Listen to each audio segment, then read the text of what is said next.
할렐루야. 영상으로 함께 하시는 성도님들 다 함께 묵도하심으로 2020년 9월 23일 수요 예배를 하나님께 드리겠습니다.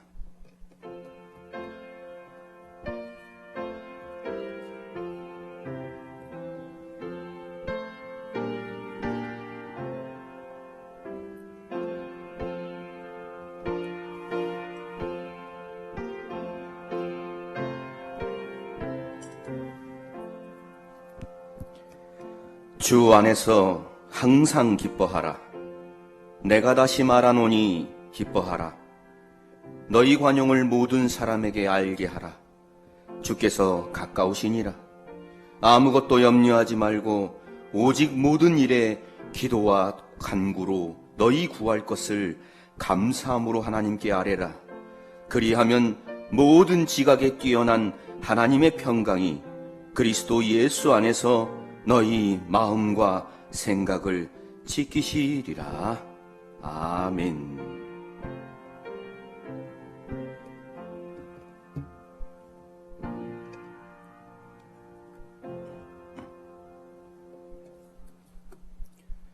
할렐루야.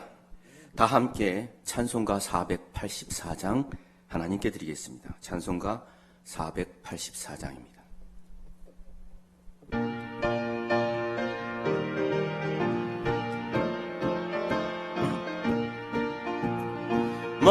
마음속에 근심 있는 사람 주 예수 앞에 아뢰어라. 슬픈 마음 있을 때에라도 주 예수께 아뢰라. 주 예수 앞에 아뢰어라. 주 우리의 친구니 무엇이나 근심하지 말고 주 예수께 아뢰라. 눈물 나며 기쁜 한숨 쉴 때 주 예수 앞에 아뢰어라. 은밀한 죄 내게 있더라도 주 예수께 아뢰라. 주 예수 앞에 아뢰어라. 주 우리의 친구니 무엇이나 근심하지 말고 주 예수께 아뢰라. 괴로움과 두려움 있을 때에 주 예수 앞에 아뢰어라. 내일 일을 염려하지 말고 주 예수께 아뢰라. 주 예수 앞에 아뢰어라. 주 우리의 친구니 무엇이나 근심하지 말고 주 예수께 아뢰라. 죽음 앞에 겁을 내는 자여 주 예수 앞에 아뢰어라. 하늘나라 바라보는 자여 주 예수께 아뢰라. 주 예수 앞에 아뢰어라. 주 우리의 친구니 무엇이나 근심하지 말고 주 예수께 아뢰라. 아멘. 다 함께 사도신경으로 신앙 고백하시겠습니다.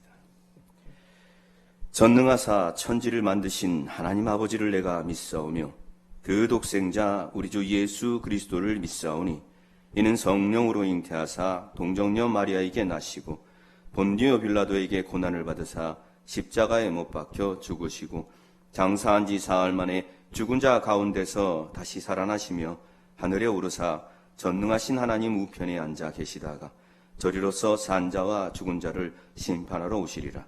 성령을 믿사오며 거룩한 교회와 성도가 서로 교통하는 것과 죄를 사하여 주시는 것과 몸이 다시 사는 것과 영원히 사는 것을 믿사옵나이다. 아멘. 이 시간 우리를 위해서 이현숙 전도사님 기도해 주시겠습니다.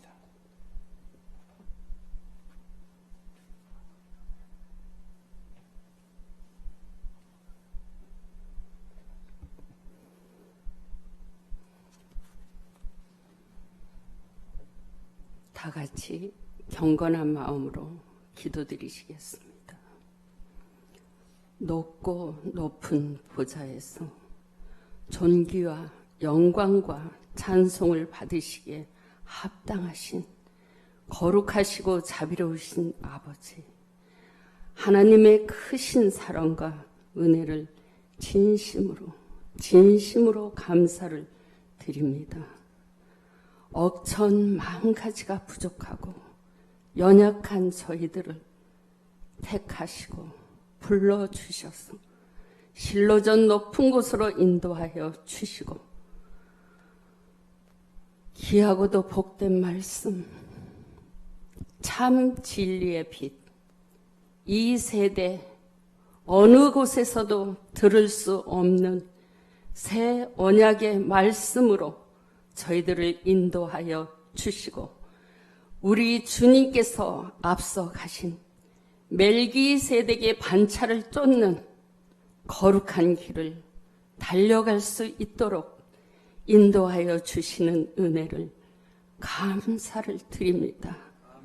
하나님의 말씀은 살았고 운동력이 있어 좌우에 날선 어떤 검보다도 예리하여 혼과 영과 및 관절과 골수를 쪼개기까지 하시며 또 마음의 생각과 뜻을 감찰하신다 하신 아버지 하나님, 만입이 있는들 저희가 무엇을 구할 수 있겠나이까? 감사밖에는 드릴 것이 없나이다. 참으로 부족한 저희들을 천국 길로 인도하시기 위하여 힘쓰고 애쓰시는 사명자 목사님, 영육을 강건케 하여 주시옵소서. 하늘의 크신 능력과 권세로서 늘 함께하여 주심을 믿습니다. 오늘 이 귀하고 복된 시간 하나님의 말씀을 대언하실 목사님 위에도 성령으로 함께하여 주시옵소서. 대언되어지는 귀한 말씀이 저희들의 신비에 새겨져 듣는 깨달은 바를 분별할 수 있는 하늘의 지혜를 허락하여 주시기를 간절히 원합니다. 전도의 문을 활짝 열어 주시옵소서. 좋은 밭에 좋은 씨가 되어 100배, 60배, 30배의 결실로 열매 맺기를 원합니다. 거룩하신 아버지 하나님, 참으로 지금 이때는 코로나 바이러스로 인하여 사람들이 불안한 가운데 하루하루의 삶을 살아가고 있습니다. 그러나 하나님을 사랑하는 하나님의 권속들은 아버지 하나님께서 지켜주시고 넉넉하게 이기게 하여 주실 줄로 믿습니다. 아버지 하나님, 아뢰지 못한 전체를 우리 주님께 부탁드리오며 길이요 진리요 생명이 되시며 부활의 본체가 되신 예수 그리스도의 거룩하신 이름으로 감사하여 간절히 기도 올리옵나이다. 아멘.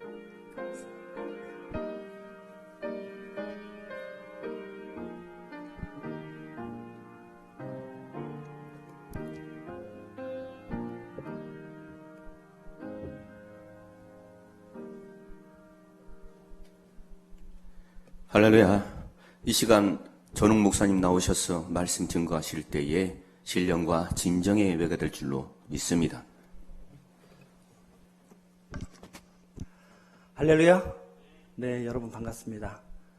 여러 가지 어려운 상황 속에서도 어떤 상황 속에서도 하나님께 예배하기를 멈추지 아니하시는 여러분들께 야곱이 어디로 가든지 동행하시며 축복하셨던 하나님의 은혜와 사랑이 이 시간 예배하는 모든 분들께 함께 임하시기를 주님의 이름으로 축복을 드립니다. 네, 감사합니다. 이 시간 허락하신 하나님 말씀은 요한복음 4장 말씀 보도록 하겠습니다. 오늘 허락하신 하나님 말씀은 요한복음 4장 3절부터 14절까지의 말씀입니다.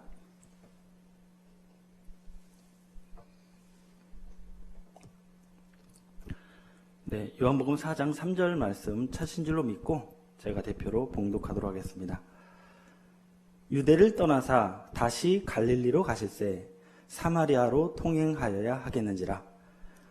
사마리아에 있는 수가라 하는 동네에 이르시니 야곱이 그 아들 요셉에게 준 땅이 가깝고 거기 또 야곱의 우물이 있더라. 예수께서 행로에 권하여 우물 곁에 그대로 앉으시니 때가 제6시쯤 되었더라.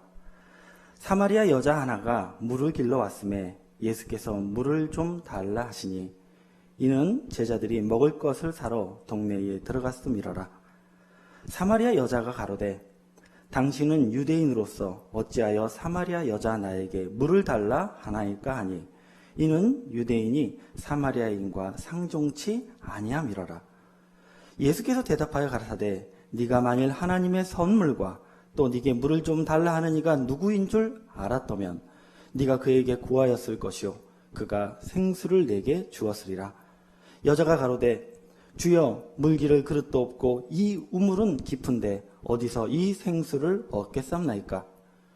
우리 조상 야곱이 이 우물을 우리에게 주었고 또 여기서 자기와 자기의 아들들과 짐승이 다 먹었으니 당신이 야곱보다 더 크니까. 예수께서 대답하여 가라사대 이 물을 먹는 자마다 다시 목마르려니와 내가 주는 물을 먹는 자는 영원히 목마르지 아니하리니 나의 주는 물은 그 속에서 영생하도록 솟아나는 샘물이 되리라. 아멘.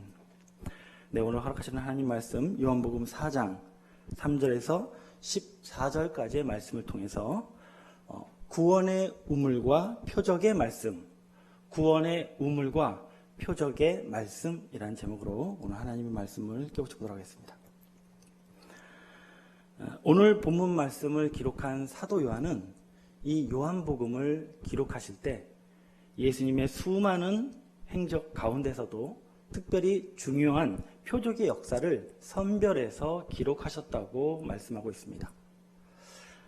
그럼 사도 요한은 왜 표적의 역사를 선별해서 기록했는가? 그 이유에 관해서 요한복음 20장 30절 말씀에 선별하여 기록한 이유를 이렇게 밝히고 계십니다. 우리 요한복음 20장 30절 말씀 보시겠습니다. 31절까지 보겠습니다. 예수께서 제자들 앞에서 이 책에 기록되지 아니한 다른 표적도 많이 행하셨으나 오직 이것을 기록함은 너희로 예수께서 하나님의 아들 그리스도이심을 믿게 하려 하며 또 너희로 믿고 그 이름을 힘입어 생명을 얻게 하려 함이라 라고 말씀하고 있습니다. 자, 사도 요한이 예수님의 수많은 표적의 역사 가운데 특별히 선별해서 표적의 역사를 기록한 이유가 무엇이냐? 바로 우리로 하여금 예수 그리스도를 믿고 그 이름을 힘입어 무엇을 얻어요? 생명을 얻게 하려 함이라. 다시 말해서 우리에게 영생에 이르는 지혜를 얻게 하시기 위해서 표적의 역사를 선별해서 기록하셨다고 말씀하고 있습니다. 그래서 다른 복음도 마찬가지겠지만은 특별히 이 요한복음은 바로 우리에게 영생에 이르는 지혜를 주시기 위해서 선별하신 표적의 말씀을 기록하고 있는 줄로 믿습니다. 그래서 오늘 우리가 함께 하실 말씀 또한 우리를 영생의 지혜를 주시는 표적의 말씀을 기록하고 있습니다. 그런데 오늘 말씀 내용을 보시면 내용상 특별한 기사의적의 역사가 없는데 이 말씀이 어떻게 표적의 말씀인가 생각하실 수 있습니다. 그런데 여러분, 보통 표적이라는 것은 초자연적인 능력의 역사가 밖으로 나타나는 일들을 표적이라고 말합니다.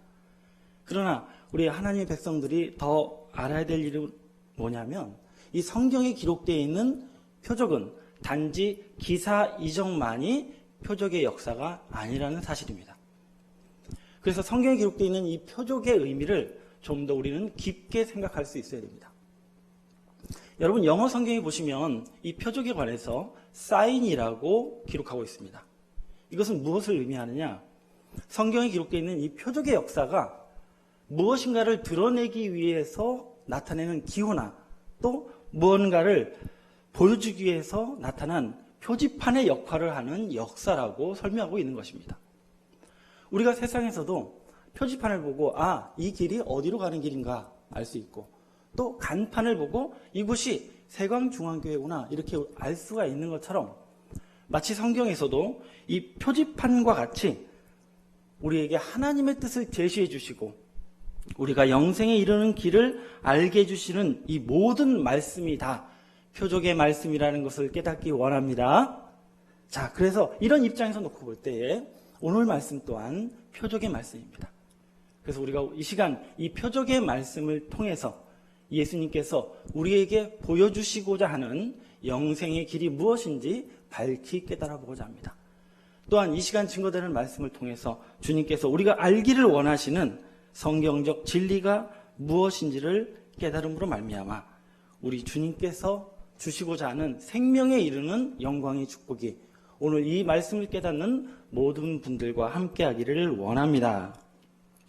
네, 오늘 본문 말씀 보시면서 말씀을 증거하겠습니다. 오늘 본문 말씀, 이 요한복음 4장의 말씀은 예수님께서 이 공생의 사역을 시작하신 첫 해에 예루살렘에서 약 8개월간 사역을 감당하시고 당신을 대적하는 이 바리새인들을 피해서 다시 갈릴리로 돌아가시는 여정을 기록하고 있습니다. 자, 예수님께서 갈릴리로 가는 여정 가운데 어떠한 사건이 나타나는가? 우리 3절 말씀 보시면서 자세히 보도록 하겠습니다. 요한복음 4장 3절 말씀입니다. 유대를 떠나사 다시 갈릴리로 가실새 사마리아로 통행하여야 하겠는지라 라고 기록하고 있습니다. 자, 예수님께서 유대를 떠나서 갈릴리로 가실 때 사마리아로 통행하셔야 했다라고 기록하고 있습니다. 물론 이 유대 지역에서 갈릴리로 가는 가장 빠른 길은 바로 이 사마리아 땅을 거쳐가는 길입니다. 그러나 반드시 그런 것은 아닙니다. 좀 둘러가면 3일 정도 더 소요되면 다른 길로 갈 수 있는 길도 있습니다.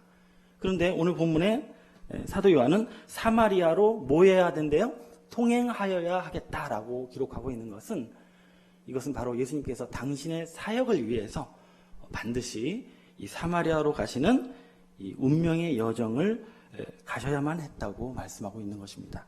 자, 그러면 사마리아의 땅에 가셨을 때 어디에 이르셨느냐? 우리 5절 말씀부터 보겠습니다. 6절까지 보겠습니다. 5절에 보시면 사마리아에 있는 수가라 하는 동네에 이르시니 야곱이 그 아들 요셉에게 준 땅이 가깝고 거기 또 야곱의 우물이 있더라.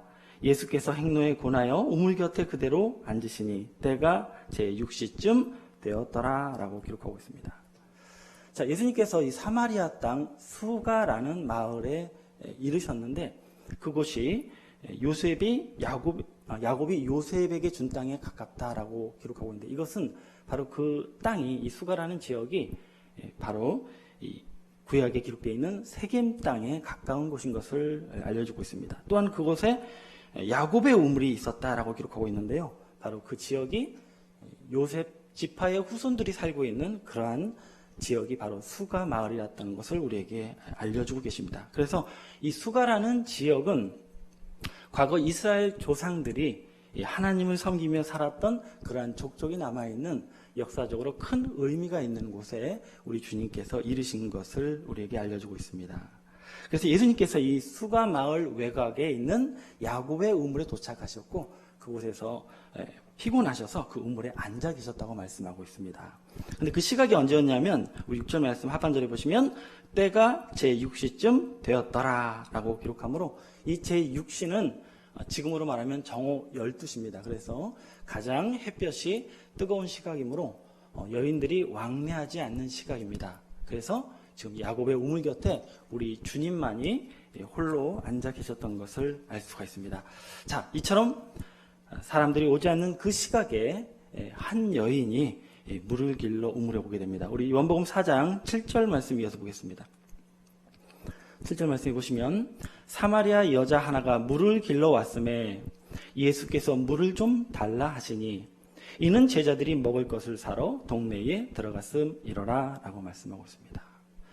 자, 앞서 말씀드린 대로 그 시각이 정오라서 사람들의 왕래가 없었고 또 제자들은 먹을 것을 사러 동네에 들어갔기 때문에 아무도 없었는데 그곳에 사마리아 여자 하나가 물을 길러 우물가에 나왔고 우리 주님과 마주하게 된 것입니다. 우리 주님께서는 이 여인에게 물을 좀 달라고 요청하셨는데 이 여인은 이렇게 주님께 반응했습니다. 우리 9절 말씀 이어서 보겠습니다. 요한복음 4장 9절에 보시면 사마리아 여자가 가로되 당신은 유대인으로서 어찌하여 사마리아 여자 나에게 물을 달라 하나이까 하니 이는 유대인이 사마리아인과 상종치 아니함이러라 라고 말씀하고 있습니다. 자, 여자가 말하기를 당신은 무슨 이유로 유대인으로서 사마리아 여자인 나에게 물을 달라고 합니까? 라고 되묻게 됩니다. 이 여인이 이렇게 되물은 이유가 무엇이냐? 우리 9절 하반절에 이는 당시에 유대인들이 누구와 상종치 않아요? 사마리아인과 상종하지 않았기 때문이라고 말씀하고 있습니다. 그럼 당시에 왜 유대인들은 사마리아인과 상종치 않았는가? 이 과거 역사적 배경을 보시면 북이스라엘이 멸망한 이후에 이 사마리아 땅은 이방인들과 또 사마리아에 사는 이스라엘 백성들이 함께 사는 곳이 되었습니다. 그래서 시간이 지나자 종교적으로나 인종적으로 함께 뒤섞여 사는 그러한 땅이 사마리아 땅이 되었고 그래서 유대인들은 이렇게 섞여 살고 있는 이 사마리아 사람을 부정한 사람이라고 여기게 되었습니다. 그래서 유대인들이 사마리아 사람과 상종하지 않았는데 오늘 말씀해 보시면 유대인인 예수님께서 사마리아 여자에게 물을 좀 달라고 상종하셨기 때문에 이것 자체가 매우 이례적인 일이었습니다. 그래서 여인은 예수님께 그 예수님의 요청이 이상하다고 반응한 것이죠. 자, 이렇게 대답을 하자 주님께서 이 사마리아 여자에게 이렇게 말씀하십니다. 우리 10절 말씀 보시면 예수께서 대답하여 가라사대 네가 만일 하나님의 선물과 또 네게 물을 좀 달라는 이가 누구인 줄 알았다면 네가 그에게 구하였을 것이요 그가 생수를 내게 주었으리라 라고 말씀하십니다. 지금은 내가 네게 물을 달라고 했지만 네가 하나님의 선물이 무엇인지 또 내가 누구인 줄 알았다면 네가 오히려 나에게 물을 달라고 했을 것이고 내가 네게 생수를 주었을 것이다 라고 말씀하고 있습니다. 자, 예수님께서는 바로 당신께서 하나님의 선물, 바로 하나님의 백성의 구원을 위해서 오신 그리스도이심을 사실 암묵적으로 말씀하고 계신 것입니다. 그래서 정작 물이 필요한 것은 너희고 그 생수를 줄 수 있는 자는 나라고 말씀하고 있는 것입니다. 근데 여러분 사실 이 말씀은 사실 대화하기 어려운 말씀입니다. 만약 초면에 만난 사람이 이런 식으로 말을 걸어온다면 더 이상 대화하기를 피하고 그 자리를 떠날 것 같은 그러한 어려운 말씀을 하고 있는 것이죠. 그런데 이상하게 이 여인은 그 자리를 피하지 않고 예수님과 계속 대화를 이어나가고 있습니다. 자, 우리 11절 말씀 보시면 여자가 이렇게 대답합니다. 11절에 보시면 여자가 가로되 주여 물기를 그릇도 없고 이 우물은 깊은데 어디서 이 생수를 얻겠삼나이까? 라고 묻습니다. 아니 저에게 물을 준다고 하시는데 이곳에는 물기를 그릇이 없습니다. 그런데 이 우물은 깊은데 어떻게 저에게 생수를 준다고 말씀하십니까? 라고 물었습니다. 그리고 주님께서 또 앞서 이 우물물보다 더 좋은 물을 줄 것처럼 말씀하셨기 때문에 다시 이렇게 묻습니다. 12절에 보시면 우리 조상 야곱이 이 우물을 우리에게 주었고 또 여기서 자기와 자기 아들들과 짐승이 다 먹었으니 당신이 야곱보다 더 크니까? 라고 묻습니다. 당신이 이 우물의 물보다 더 좋은 물을 줄 것처럼 말씀하시는데 이 우물은 바로 하나님의 축복을 받으신 우리 조상 야곱이 우리에게 준 우물입니다. 이스라엘 12지파가 다 이 우물에 있는 물을 먹고 살았는데 어떻게 이보다 더 좋은 물을 줄 수 있다고 말씀하십니까? 당신이 야곱보다 큰 자입니까? 라고 물은 것입니다. 당신이 야곱보다 큰 자가 아니라면 이보다 더 좋은 물을 줄 수가 없습니다. 라고 여인이 말하는 것입니다. 사실 이 대답을 보시면 이 여인은 예수님의 말씀을 이해하지 못하고 있는 것을 알 수 있습니다. 그렇지만 이 여인은 나름대로 자기의 논리로 계속 이해하고자 예수님께 질문하고 있는 것을 우리는 볼 수가 있습니다. 그러자 예수님께서는 이 여인에게 더 깊은 말씀을 주십니다. 우리 요한복음 4장 13절 말씀 보겠습니다.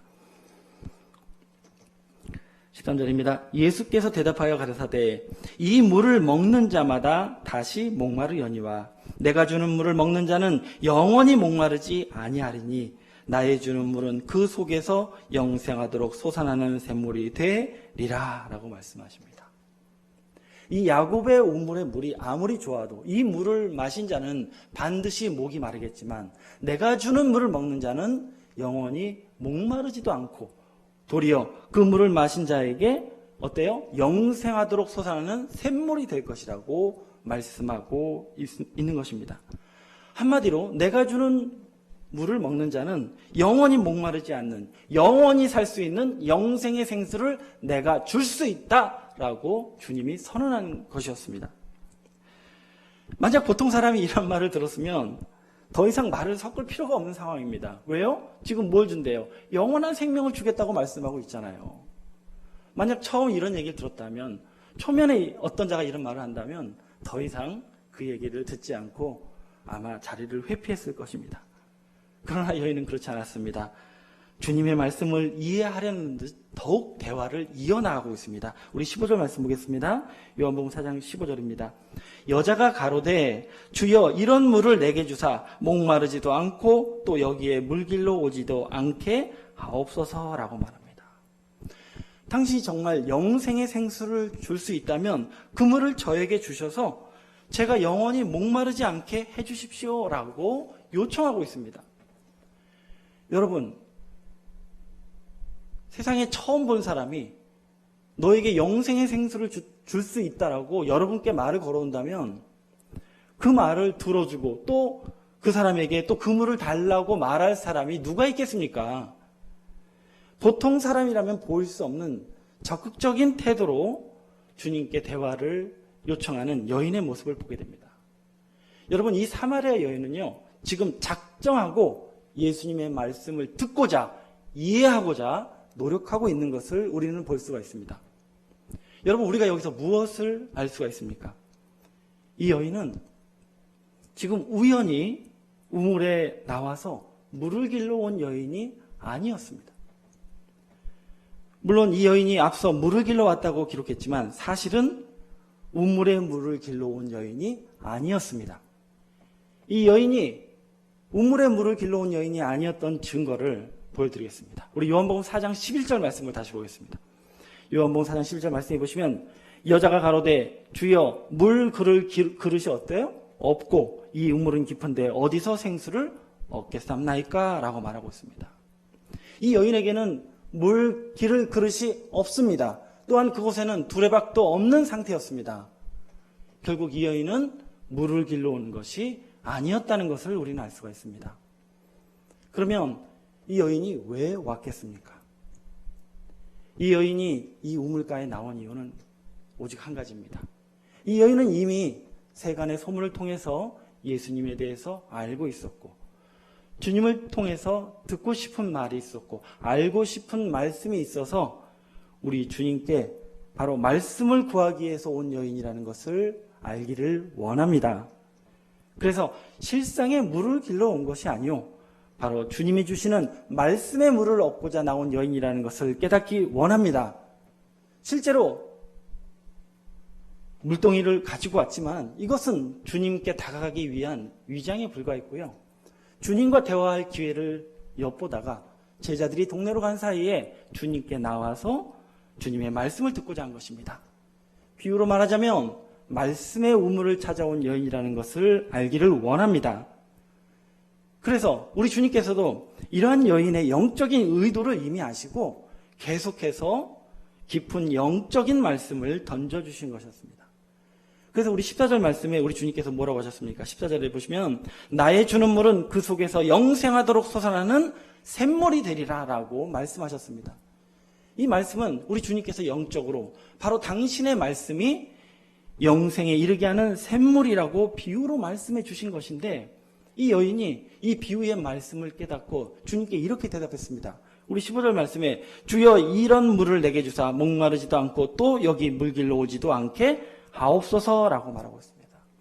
저에게 영생의 말씀, 생명의 말씀을 주셔서 저로 하여금 영생의 삶을 살게 하옵소서 요청하였다는 것을 우리는 알기를 원합니다. 그래서 이 여인은 이미 주님의 영적인 말씀을 헤아리며 대화하고 있던 여인이었습니다. 한마디로 이 여인은 말씀에 대한 큰 갈증을 가지고 주님께 나온 여인이었습니다. 여러분들도 여러분 사시는 주변에 사실 많은 교회가 있음에도 불구하고 왜 굳이 이곳 세강중앙교회에 나와서 신앙을 하고 계십니까? 그것은 여러분도 진리의 말씀을 듣기 위해서 생명의 말씀을 찾아서 이곳에 온 것이 아닙니까? 이 여인도 마찬가지입니다. 생명의 말씀, 하나님의 말씀을 찾아 주님께 다가왔던, 말씀을 찾는 깊은 신앙을 가진 여인이었다는 것을 우리는 알아야 할 줄 믿습니다. 자, 이처럼 주님의 영적인 말씀을 깨닫고 주님께 영생의 말씀을 달라고 요청하는 이 여인에게 우리 주님은 아주 놀라운 말씀을 주시게 됩니다. 우리 요한복음 4장 16절 말씀 보겠습니다. 16절 말씀에 보시면 가라사대 가서 네 남편을 불러오라. 여자가 대답하여 가로되 나는 남편이 없나이다. 예수께서 가라사대 네 남편이 없다 하는 말이 옳도다. 네가 남편 5이 있었으나 지금 있는 자는 네 남편이 아니니 네 말이 잠대도다 라고 말씀하고 계십니다. 예수님께 영생의 말씀을 달라고 했던 여인에게 주님은 뭐라고 말씀하십니까? 너는 가서 네 남편을 불러오라고 말씀하십니다. 이 여인은 저에게는 남편이 없습니다 라고 말하자 주님께서는 네게 5 남편이 있었고 지금 있는 남편도 네 남편이 아니니 네가 남편이 없다는 말이 옳도다라고 말씀하고 있습니다. 주님께서는 이미 이 여인에게 이미 여러 남편이 존재했었다는 사실을 간파하고 말씀하고 있었던 것이었습니다. 여러분, 여기서 우리가 좀 생각해야 되는 것은 오늘날 많은 교회들이 방금 읽어드렸던 요한복음 4장 16절에서 18절까지의 말씀을 통해서 이 사마리아 여인은 남편을 여러 번 갈아치운 아주 음란한 욕심이 많은 여인이라고 생각해 왔습니다. 그래서 오늘 이 말씀 또한 예수님께서 아주 죄 많은 이 음란한 여인을 사랑으로 품어주신 말씀으로 이해하고 있습니다. 그러나 여러분, 이스라엘의 관습을 조금만 아시는 분들이라면 이것은 말이 안 되는 해석이라는 것을 알 수가 있습니다. 여러분, 이 사마리아도요, 당시에 모세 율법을 철저히 지키는 사회였습니다. 그래서 남편이 아내를 버릴 수는 있지만 아내가 남편을 갈아치우는 일은 율법상 허용되지 않는 불가능한 일이었습니다. 그래서 그동안 우리가 이 여인이 남편을 갈아치웠다라고 해석하는 것은 잘못된 오해였습니다. 또 이러한 이스라엘의 관습을 좀 잘 아시는 분들은 또 다르게 해석을 하기도 합니다. 여러분, 이스라엘 풍습에 보시면은 남편이 죽은 여인이 그 남편의 동생에게로 들어가서 아내가 되는 제도가 있습니다. 바로 계대 혼인 제도입니다. 그래서 이 여자에게 5 남편이 있었고 또 6번째 남편과 살고 있다는 것을 어떻게 해석하냐면, 이 여인이 여러 형제가 있는 집안으로 시집을 갔는데 5 형제가 연이어 죽는 바람에 이제 6번째 동생의 아내로 살고 있는 여인이라고 해석하는 분들도 있습니다. 그래서 한마디로 남편이 계속 죽는 바람에 본의 아니게 남편에 옮겨야만 했던 비운의 여인이라고 해석하는 것이죠. 여러분, 앞서 있었던 그러한 해석이나 또 이 여인을 비운의 여인으로 생각하는 이 해석 모두 사실상 전혀 정황에 맞지 않는 해석입니다. 여러분, 만약 이 사마리아 여인이 정말 욕심이 많은 음란한 여인이었거나 아니면 계속 남편이 죽는 바람에 남편을 바꿔야 했던 불운한 여인이었다면 자신의 과거를 정확히 알고 있는 주님께 무엇에 대해서 물어야 되겠습니까? 앞으로 자신이 어떤 남편을 만나야 행복하게 살 수 있는지 남편에 관해서 물어야 됐을 거 아닙니까? 그런데 여러분, 이 여인은 예수님께 남편에 관해서 묻지 않습니다. 그럼 이 여인이 주님께 문의한 것은 무엇이냐? 우리 요한복음 4장 20절 말씀으로 이 여인이 문의한 내용이 무엇인지 보겠습니다. 20절에 보시면 우리 조상은 이 산에서 예배하였는데 당신들의 말은 예배할 곳이 예루살렘에 있다 하더이다 라고 말을 하게 됩니다. 예수님께서는 이 여인에게 남편에 관해서 말씀하셨는데 이 여인은 도리어 무엇에 대해서 질문합니까? 제가 예배할 곳이 어디입니까? 라고 예배할 장소에 대해서 문의하고 있습니다. 우리 조상들은 이 그리심산에서 예배해야 된다고 하는데 당신 유대인들은 예루살렘에서 예배해야 된다고 말합니다. 그러면 저는 어디서 예배해야 됩니까? 라고 예배할 처소에 관해서 질문을 하고 있습니다. 여러분 우리 여기서 알 수 있는 것은 이 여인이 남편에 관한 말씀을 듣고도 예수님께 예배할 장소에 관해서 질문한 것을 통해서 볼 때에 오늘 말씀에서 예수님께서 너는 남편을 불러오라 라고 말씀하신 이 남편이 실제로 이 여인이 결혼해서 함께 살고 있는 남자를 가리켜서 말씀하는 것이 아니라 바로 예배와 깊은 관련이 있는 이 신앙에 깊은 관련이 있는 남편을 가리켜 설명한 말씀이라는 것을 우리는 알 수가 있는 줄로 믿습니다. 자, 그러면 우리 예수님께서 불러오라 하신 이 남편 과연 누구를 말씀하고 있는 것일까? 성경에서 말씀하고 있는 진정한 남편은 누구인지 우리 이사야서 54장 5절 말씀으로 확인해 보겠습니다. 이사야서 54장 5절 말씀입니다. 이는 너를 지으신 자는 네 남편이시라. 그 이름은 만군의 여호와시며 네 구속자는 이스라엘의 거룩한 자시라. 온 세상에 하나님이라 칭함을 받으실 것이며 라고 말씀하고 있습니다. 자, 성경에는 이렇게 바로 우리 하나님을 가리켜서 우리 하나님 백성들의 남편이 되시는 분이라고 말씀하고 있습니다. 그래서 성경은 바로 우리의 신앙의 주인 되시는 분을 가리켜서 남편으로 상징하고 있다는 것을 알기를 원합니다. 결국 우리 믿는 자들에게 있어서 남편은 바로 우리의 구주이신 예수 그리스도와 하나님이시라는 것을 알 수가 있습니다. 그러면 우리가 교회를 다니고 하나님과 예수님을 믿으면 다 남편이 있는 자들인가? 그렇지 않습니다. 성경은 남편이 있는 자들의 자격을 말씀해 주고 있습니다. 우리 호세아서 2장 19절에서 20절 말씀으로 진정 남편이 있는 자가 어떤 자인지 확인해 보겠습니다. 19절 말씀입니다. 내가 네게 장가들어 영원히 살되 의와 공평됨과 은총과 긍휼이 여김으로 네게 장가들며 20절입니다. 진실함으로 네게 장가들리니 네가 여호와를 알리라 라고 말씀하고 있습니다. 자, 하나님께서 말씀하시기를 내가 네게 장가들고 내가 너의 남편이 되어주면 우리가 어떻게 된다고 말씀하고 있느냐? 20절 말씀에 네가 여호와를 뭐하리라? 알리라 라고 말씀하고 있습니다. 자, 하나님께서 우리의 남편이 되어주시고 우리에게 장가들어 오시면 저와 여러분은 하나님의 뜻을 바로 알고 하나님의 마음을 깨닫는 자가 된다고 성경은 말씀하고 있는 줄로 믿습니다. 지금 이 영상으로 예배를 드리는 모든 분들은 다 하나님을 남편으로 맞이한 하나님의 말씀을 깨닫고 있는 신실한 신도들이 되시길 원합니다. 결국 우리 주님께서 우리 16절 말씀에 이 여인에게 너는 가서 네 남편을 불러오라 라고 하신 것은 무슨 의미가 되겠습니까? 무슨 뜻으로 불러오라고 하시겠습니까? 이 말은 우리 주님께서 너는 너의 남편 대신 너의 하나님이 너와 함께 계신 것을 증명해 보라는 것입니다. 네가 하나님의 남편이 되신 것을 알고 네가 하나님을 아는 자라면 네가 깨달은 하나님의 뜻을 말해보라고 주님이 요구한 것이었습니다. 저와 여러분도 마찬가지입니다. 우리 주님 이 땅에 다시 오셔서 너는 남편을 불러오라 우리께 명령하실 때 우리가 주님과 하나님과 함께하고 계시고 우리가 하나님의 뜻을 알고 계신 것을 주님께 아뢰 수 있는 남편을 모신 자들로 나타나시길 간절히 원합니다. 결국 예수님께서는 바로 하나님을 남편으로 이 여인에게 설명하신 것이었습니다.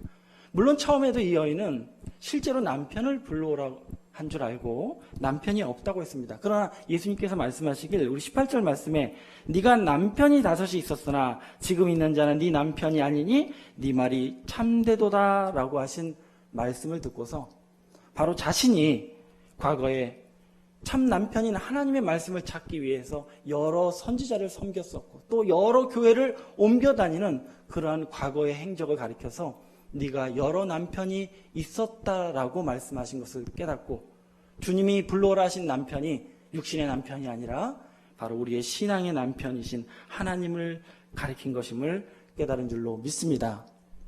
여러분, 이 여인은 여러 남편을 갈아치운 음녀도 아니고요. 계속 남편이 죽어나가서 남편을 바꿔야 했던 불운한 여인도 아닙니다.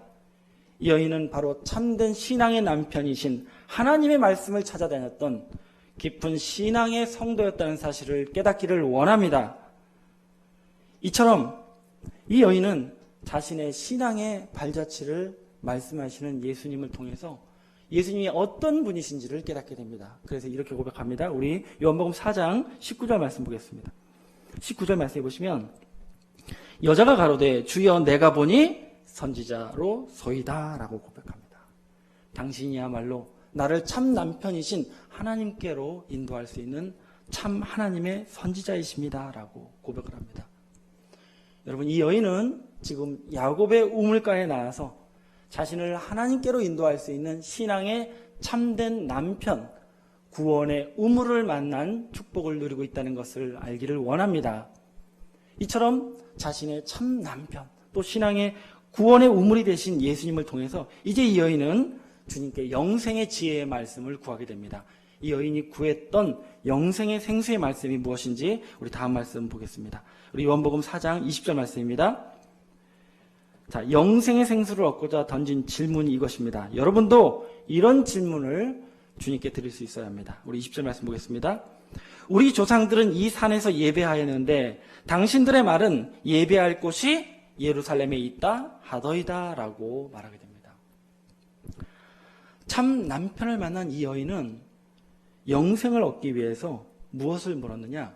예배할 곳이 어디입니까? 라고 묻게 됩니다. 이 여인은 깨닫고 있었습니다. 자신이 영생에 이르는 그 길이 어디에서 결정된다? 예배를 통해서 결정된다는 중요한 사실을 깨닫고 있었습니다. 이 여인이 주님께 문의했던 이 예배처는 어떤 곳이었습니까? 이 사마리아인들이 예배했던 그리심산은 분열 왕국 이후에는 열지파가 함께 예배했던 한때는 가장 많은 이스라엘 백성들이 예배했던 장소였습니다. 그러면 유대인들이 예배했던 예루살렘은 어떤 곳입니까? 그야말로 역사와 전통을 자랑하는 이스라엘 땅에서 가장 크고 화려한 성전이 있는 곳이 예루살렘이었습니다. 결국 이 여인의 문의한 내용은 간단합니다. 주님, 제가 사람들이 많이 모이는 곳에 가서 예배해야 되겠습니까? 아니면 크고 화려한 성전이 있는 곳에 가서 예배해야 되겠습니까? 라고 질문했던 것이죠. 이 여인은 자신이 영생에 이르는 이 문제가 바로 성전의 문제라고 생각했던 것입니다. 그러자 주님께서는 이 여인에게 아주 중요한 해답을 일러주십니다. 자, 영생에 이르는 중요한 해답. 우리 요한복음 4장 21절 말씀 보겠습니다. 21절 말씀 보시면 예수께서 가라사대 여자여 내 말을 믿으라. 이 산에서도 말고 예루살렘에서도 말고 너희가 아버지께 예배할 때가 이르리라 라고 말씀하셨습니다. 주님은 말씀하시길 사람들이 많이 모이는 곳에 가서 예배하지도 말고 크고 화려한 성전이 있는 곳에 가서 예배하지도 말라. 우리가 영생에 이르는 예배를 드리는 것은 성전과 장소가 중요한 것이 아니라 바로 아버지께 예배할 때를 맞이하는 것이 중요하다고 말씀하고 계신 줄로 믿습니다. 여기서 주님께서 말씀하신 아버지께 예배할 때는 어떤 특정 날짜와 요일을 가리켜 말씀하신 것이 아닙니다. 여기서 말씀하신 때는 우리가 예배할 수 있는 상황, 예배할 수 있는 상태를 맞이하는 것이 중요하다라고 주님은 말씀하고 있는 것입니다. 그러면 우리가 어떤 상태를 맞이하는 것이, 어떤 상황을 맞이할 때 이 영생에 이르는 예배할 수 있는 때가 되는 것이냐? 주님이 일러주신 말씀, 요한복음 4장 23절 말씀을 먼저 보겠습니다. 23절 말씀해 보시면 아버지께 참으로 예배하는 자들은 신령과 진정으로 예배할 뭐가 오나니? 때가 오나니 곧 이때라. 아버지께서는 이렇게 자기에게 예배하는 자를 찾으시느니라 라고 말씀하셨습니다. 하나님께서 참으로 원하시고 또 우리가 드려야 하는 진정한 예배의 때는 바로 신령과 진정으로 예배할 때, 신령과 진정으로 예배할 수 있는 상황을 맞이하는 것이 중요하다라고 말씀하신 줄로 믿습니다. 그럼 우리가 어떤 상황을 맞이해야, 어떤 상태가 되었을 때 신령과 진정으로 예배할 수 있는 때를 맞이하는 것인지, 우리 요한복음 4장 22절 말씀을 보겠습니다. 자, 주님께서 말씀하십니다. 22절에 보시면, 너희는 알지 못하는 것을 예배하고 우리는 무엇을 예배하노니? 아는 것을 예배하노니 이는 구원이 유대인에게서 남이라 라고 말씀하셨습니다. 주님이 말씀하시길, 우리가 아는 것을 예배하는 때를 맞이하게 되는 것이 바로 신령과 진정의 예배할 때를 맞이하는 것이요, 우리가 이렇게 아는 것을 예배하는 자가 되었을 때 영생에 이르는 예배자가 된다고 말씀하고 계신 줄로 믿습니다. 이처럼 예수님의 말씀을 통해서 예수님께서 아는 것을 예배하는 자가 영생의 예배자라고 가르쳐 주시는 말씀을 듣고 이 여인은 자신이 깨닫고 있던 놀라운 성경적인 진리를 고백하게 됩니다. 어떤 말을 고백했는지 우리 25절 말씀 이어서 보겠습니다. 요한복음 4장 25절 말씀에 보시면, 여자가 가로되 메시아 곧 그리스도라 하시는 이가 오실 줄을 내가 아노니 그가 오시면 모든 것을 우리에게 고하시리이다, 알리시리이다 라고 고백하게 됩니다. 여인은 말하길, 저는 성경에서 예언하신, 약속하신 메시아 그리스도가 오신다는 사실을 알고 있습니다. 또한 그분이 오시면 우리에게 하나님의 모든 것을 알게 해주실 것을 제가 알고 있습니다 라고 고백하게 됩니다. 이 말은 어떤 말입니까? 주님 말씀대로 우리가 아는 것을 예배하는 자가 되게 하기 위해서는 우리에게 하나님의 모든 것을 알게 하시는 그리스도가 오셔야 된다는 것을 제가 알고 있습니다라고 고백한 것입니다. 이 말씀을 들으신 예수님께서는 뭐라고 답변하셨습니까? 우리 다음 말씀 26절 말씀해 보시면, 예수께서 이르시되 네게 말하는 내가 그로라 라고 말씀하십니다. 주님께서는 바로 내가 너희에게 아버지의 모든 것을 알게 하고자 오신 그리스도라고 말씀해 주고 있다는 사실입니다. 여러분, 우리는 이 대화를 통해서 무엇을 알 수 있습니까? 우리가 영생에 이르는 예배, 신령과 진정의 예배, 아는 것을 예배하는 자가 되기 위해서는 반드시 무엇이 필요합니까? 우리에게 하나님의 모든 것을 알게 하시는 그리스도의 역사가 나타나야만 우리가 아는 것을 예배하는 자가 되어서 하나님께 진정한 영생의 예배를 드리는 자가 된다는 것을 우리는 깨달을 수가 있는 줄로 믿습니다. 그러면 중요한 것은, 그럼 우리가 어디에 가야 아는 것을 예배할 수 있는 진정한 그리스도의 역사가 나타나는 것을 만날 수 있겠습니까? 여인이 질문했던 것처럼 정말 많은 사람이 모이는 곳에 가야겠습니까? 아니면 유명한 목사님이 계시고 크고 화려한 성전이 있는 곳에 가야 그리스도의 역사를 만날 수 있겠습니까? 우리는 앞서 말씀을 통해서, 여인의 고백을 통해서 알았습니다. 진정한 그리스도의 역사가 있는 곳은 어떤 곳이냐? 바로 우리에게 모든 것을 알게 해주시는 역사가 나타나는 곳이야말로 바로 우리에게 하나님의 모든 것을 알게 해주시는 진정한 예배 처소가 된다는 것을 우리는 알 수가 있는 줄로 믿습니다. 그러면 중요한 것은 앞으로 우리 주님께서는 우리에게 어떤 역사를 통해서 우리에게 모든 것을 알게 하고자 작정하시냐는 겁니다. 주님께서 일러주신 말씀을 통해서 장차 우리에게 모든 것을 알게 하시는 역사가 어떻게 나타날 것인지 우리 중요한 말씀이니까 같이 찾아보겠습니다. 우리 요한복음 16장 13절 말씀 보겠습니다. 자, 진정한 성령의 역사, 그리스도의 역사가 어떻게 실현될 것을 주님이 작정하셨는지 보겠습니다. 13절입니다. 그러나 진리의 성령이 오시면 그가 너희를 모든 진리 가운데로 인도하시리니 그가 자의로 말하지 않고 오직 듣는 것을 말하시며 장래일을 너희에게 뭐하시리라? 알리시리라 라고 말씀하고 계십니다. 주님께서는 장차 앞으로 반드시 이 진리의 성령의 역사를 통해서 우리를 모든 진리 가운데로, 하나님의 모든 것을 알게 하는 그 은혜 가운데로 인도하여 주실 것을 작정하고 계시다는 것을 깨닫기를 원합니다.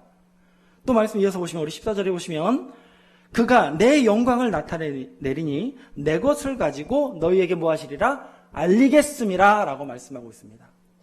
바로 예수님께서는 반드시 이 진리의 성령을 통해서 내 것, 곧 우리 주님의 것을 우리에게 다 알려주시는 역사를 작정하고 계시므로 장차 우리에게 모든 것을 알게 하시는 이 그리스도의 역사는 반드시 진리의 성령을 통해서 이루어 주신다는 사실을 우리 주님께서 약속하고 계신다는 사실을 깨달아야 하는 줄로 믿습니다. 그러면 이제 중요한 것은 이제 이 진정한 그리스도의 역사, 우리에게 모든 것을 알게 하는 이 진리의 성령의 역사가 어디에서 나타나는 것이냐? 우리가 모든 것을 아는 이 은혜의 초소를 어떻게 우리가 찾을 수 있느냐는 것이죠. 여러분, 오늘 저와 여러분은 증거되는 말씀을 통해서 그동안 2000년 동안 음란한 여인으로 오해받고 있던 이 사마리아 여인의 진실을 깨닫게 되었습니다. 또한 오늘 증거된 말씀을 통해서 저와 여러분은 영생에 이르는 예배가 바로 진리의 성령을 통해서 하나님을 아는 예배를 과정을 통해서 이르게 될 것이라는 중요한 사실을 깨닫게 되었습니다. 이러한 우리를 영생에 이르게 하는 이 분명한 이 말씀이 바로 이 시대 진리의 성령이 역사하는 처소가 어디인지, 그리스도의 역사가 나타나는 곳이 어디인지를 깨닫게 하는 표적의 말씀이라는 것을 알기를 원합니다. 무슨 말씀인지 아시겠습니까? 2000년 전에 우리 주님께서는 당신이 누구인가를 증명하기 위해서 기사와 이적을 통해서, 표적을 통해서 당신을 증명하셨습니다. 마찬가지로 이 시간 저와 여러분이 확실히 깨우침 받은 이 표적의 말씀이 지금 이 시대에 우리가 아는 것을 예배하고 신령과 진정의 예배에 이르게 하는 진리의 성령에 함께하는 성전이 어디인지를 깨닫는 표적의 말씀이 되기를 간절히 원합니다. 그래서 오늘 말씀 가운데 이 사마리아 여인이 하나님의 말씀을 구하기 위해서 주님께 나왔을 때 바로 주님의 말씀을 통해서 구원의 우물을 만났고 또 주님이 일러주신 말씀을 통해서 하나님을 바로 알므로 참 남편을 맞이하는 여인이 되었습니다.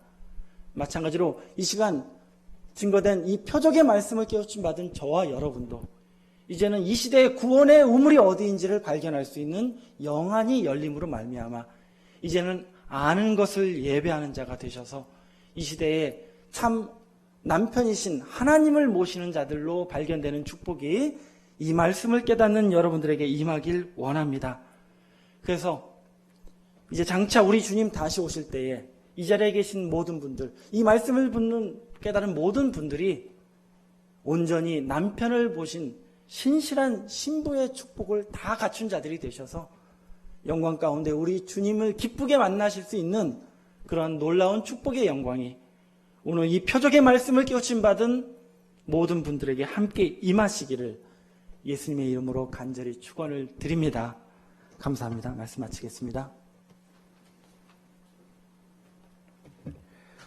할렐루야. 말씀에 감사하여 찬송가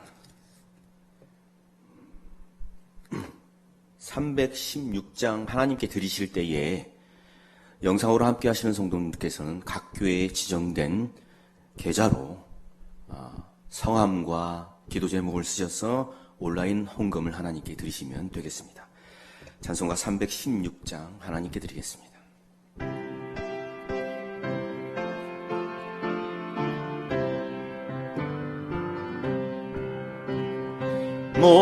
목마른 자들아 다 이리 오라 이곳에 좋은 샘 흐르도다 힘쓰고 애쓰니 없을지라도 이 샘에 오면 다 마시겠네. 이 샘에 나는 물 강같이 흘러 온 천하만국에 다 통하네. 빈부나 귀 천천히 분별이 없이 다 와서 쉬고 또 마시겠네. 신기한 샘물을 마신 자마다 목 다시 가라지 아니하고 속에서 솟아나 생수가 되어 영원히 솟아 늘 풍성하니. 이 샘의 이름은 생명의 샘물, 서수정 빛같이 늘 맑도다. 어린 양 보좌가 근원이 되어 생명수 샘이 늘 그치지 않네. 아멘. 바로 이곳이 생명수 샘이 그치지 않는 곳이라는 사실을 깨닫기를 원합니다. 교회에서 광고 말씀 전해드리도록 하겠습니다. 코로나19로 인한 정부의 정식 발표가 있기 전까지는 비대인 온라인 예배로 드려짐을 다시 한번 성도님들 숙지를 부탁드리겠습니다. 결혼식 광고 말씀드리도록 하겠습니다. 안양교구 이성복 장로님과 전기순 목사님의 장녀 이한나 양의 결혼식이 오는 9월 26일 토요일 오전 10시 30분 안양 M타워 컨벤션 6층 파티어 블룸에서 있습니다. 또한 강북교구 박종천 장로님과 조용숙 권사님의 차녀 박은주 양의 결혼식이 같은 날 9월 26일 토요일 오후 5시 일산 웨스턴타워 3차 9층 웨스턴 빌리프 웨스턴돔 B동에서 있습니다. 두 쌍의 결혼식을 여러분 많은 축복과 기도해 주시기를 부탁드리겠습니다. 총회 소식 드리겠습니다. 9월 24일 전건축의 날 총회 행사가 총회교회에서 11시에 있습니다. 정부 정책에 따라서 코로나19로 관계로 비대면 총회 행사로 드려지게 됩니다. 이날 순서자와 직분자 가족 1인 외에 행사 진행자 외에는 참석이 불가하오니 성도님들께서는 온라인으로 함께 해주시기를 부탁드리겠습니다. 이것으로 광고 소식을 마치고요. 전웅 목사님 나오셔서 온라인 헌금을 위한 축복과 축도하심으로 수요 예배를 마치도록 하겠습니다. 네, 다 같이 기도 드리시겠습니다. 할렐루야, 고맙고 감사하신 아버지 하나님, 이 시간 우리를 영생에 이르는 예배에 이르게 하는 확실한 표적의 말씀을 깨닫게 하여 주시니 감사를 드립니다. 참으로 우리가 하나님을 알고 예배케 하는 진리의 성령이 역사하는 진정한 구원의 우물이 어디인지 깨닫게 하여 주시옵소서. 그리하여 하나님을 밝히 깨닫고 하나님을 참 남편으로 모실 수 있는 귀한 성도님들 다 될 수 있도록 주님께서 인도하여 주시기를 원합니다.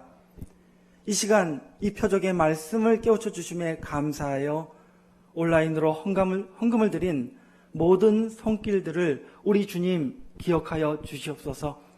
여러 가지 육신적으로 어려운 가운데에도 하나님을 섬기고 교회를 섬기기에 부족함 없이 헌물을 드리는 참으로 그 귀한 손길들을 주님 축복하여 주시어서 어떠한 환경 속에서도 코로나보다 더 큰 어려움이 온다 할지라도 우리 하나님께서 늘 그 신앙과 믿음을 지켜주시옵시고 육신 가운데도 모든 건강과 또 생활의 풍족함으로 축복하여 주심도 믿습니다. 이제는 살아서 역사하시는 하나님의 뜻이 성취될 긴박한 때에 하나님과 예수님과 영광의 보좌 앞에 있는 7명의 역사를 통하여 하나님의 모든 기쁨을 성취하는 은혜와 평강이 오늘 확실한 표적의 말씀을 통해서 이 시대에 진리의 성령이 역사하는 구원의 우물을 깨우침 받은 모든 성도님들과 모든 성도님들의 가정 위에 무궁하신 하나님의 능력과 사랑의 역사가 지금부터 영원까지 함께하여 주시기를 거룩하신 예수님의 이름 받들어 간절히 바라고 기도 올려옵나이다. 아멘.